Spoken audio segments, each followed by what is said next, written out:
গতকালকে সাংবাদিক ইলিয়াস একটা সাক্ষাৎকার নিছে, তার 2.5 ঘন্টার সাক্ষাৎকার দেখে মাথায় নষ্ট যে এতদিন বইয়ের মধ্যে পড়লাম কি আর উনি ইতিহাস বলতেছে কি।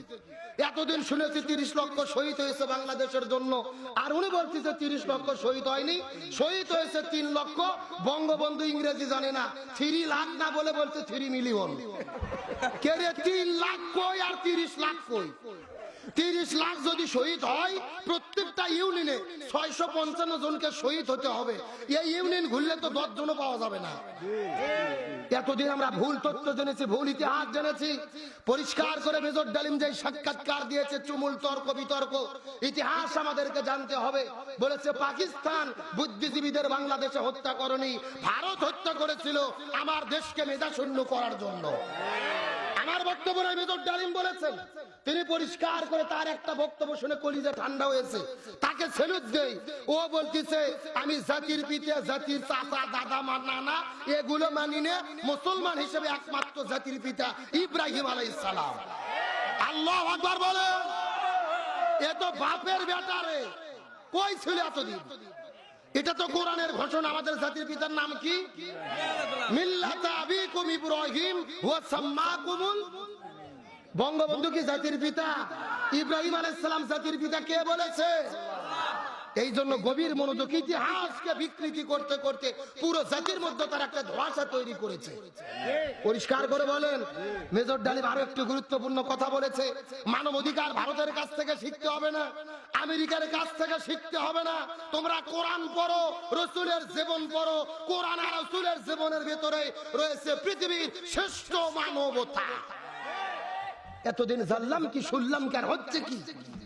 আজকে একটা দল তাদের ইতিহাসকে গভীর ভাবে লুকিয়ে রেখে বাংলাদেশের মানুষকে তারা বিভ্রান্ত করার চেষ্টা করেছিল। আরো জোরে বলেন। উনি আরো একটা কথা বলেছেন, বাংলাদেশের দাড়ি টুপিওয়ালাদেরকে বলা হয় এরা মুক্তিযুদ্ধের বিরুদ্ধে ছিল। মেজর ডালিম বলেছে জামাত ইসলাম বলো, দাড়ি টুপিওয়ালা বলো, আমি কাউকে মুক্তিযুদ্ধের সময় কোনো অন্যায় করতে দেখিনি। বলেন আসলে সত্য কখনো গোপন থাকে না, সত্য প্রকাশ হয়ে যায়। সাংবাদিক ইলিয়াসকে সেলুট দেই, মেজর ডালিমকে প্রকাশ আনার জন্য একসঙ্গে 8 লক্ষ লোক তার লাইভ দেখেছে। আল্লাহু আকবার কোন। টেলিভিশনে লাইভ হলে 10-20 হাজার লোক দেখে, আর 8 লক্ষ লোক রাত 10টা-12টা পর্যন্ত তাদের আলোচনা শুনতেছে।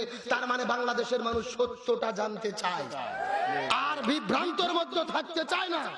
আমরা স্বাধীন হয়েছি, স্বাধীনতার মূল ইতিহাস কি, সত্য ইতিহাস কি, দল মতের ঊর্ধ্বে উঠে সত্য ইতিহাসটা জাতির সামনে আজকে প্রকাশ করা দরকার। কথা বলেন ঠিক কিনা? এই জন্য বলি, তিনি বলেছেন শান্তির জন্য কি লাগবে? আরো জোরে বলেন। এই কোরআন জমিনে কায়েম হওয়া ছাড়া শান্তি আসতে পারে?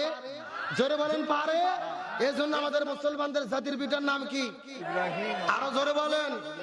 এই জন্য ছেলে পেলে মিছিল শুরু করেছিল, ইব্রাহিম আলাইহিস সালাম হলেন জাতির পিতা। আর বঙ্গবন্ধু কি?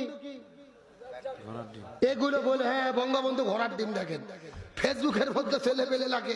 আমরা এগুলো বলতে চাইনি, কিন্তু স্বৈরাচার হাসিনাই তার বাপকে বেশি অপমানিত করেছে তার অপকর্ম কুকর্মের জন্য। কতক্ষণ ঠিক কিনা? আমরা পরিষ্কার করে বলি, আমরা মুসলমান। এই জমিনুল ইসলাম 90% মুসলমান। এই বাংলার জমিনে শান্তি কায়েমের জন্য আগামীতে দেখতে চাই কোরআন দিয়ে যেন বাংলাদেশের পার্লামেন্ট চলে, কোরআন দিয়ে যেন বিচার চলে, কোরআন দিয়ে পুরো দেশ চলে। কোরআনই পারে শান্তি আনতে, নতুবা শান্তি আসা সম্ভব। আর এই জন্য আমাদের জাতিকে ঐক্যবদ্ধ হতে হবে। তাছাড়া ওই স্বৈরাচারা কিন্তু আমার দেশে ঢুকবে। বলতেছে আমরা সীমান্তর কাছে আছি, যে কোনো শর্ট করে ঢুকে পড়তে পারি। আমরা বলতেছি ম্যাডাম আপনি আসেন, এটা তো বাবার দেশ, আছেন আপনি শর্ট করে ঢুকবেন, আর আমরা আপনাকে ফট করে আয়না ঘরে ঢুকে দেবো। এ কথা কর না গা।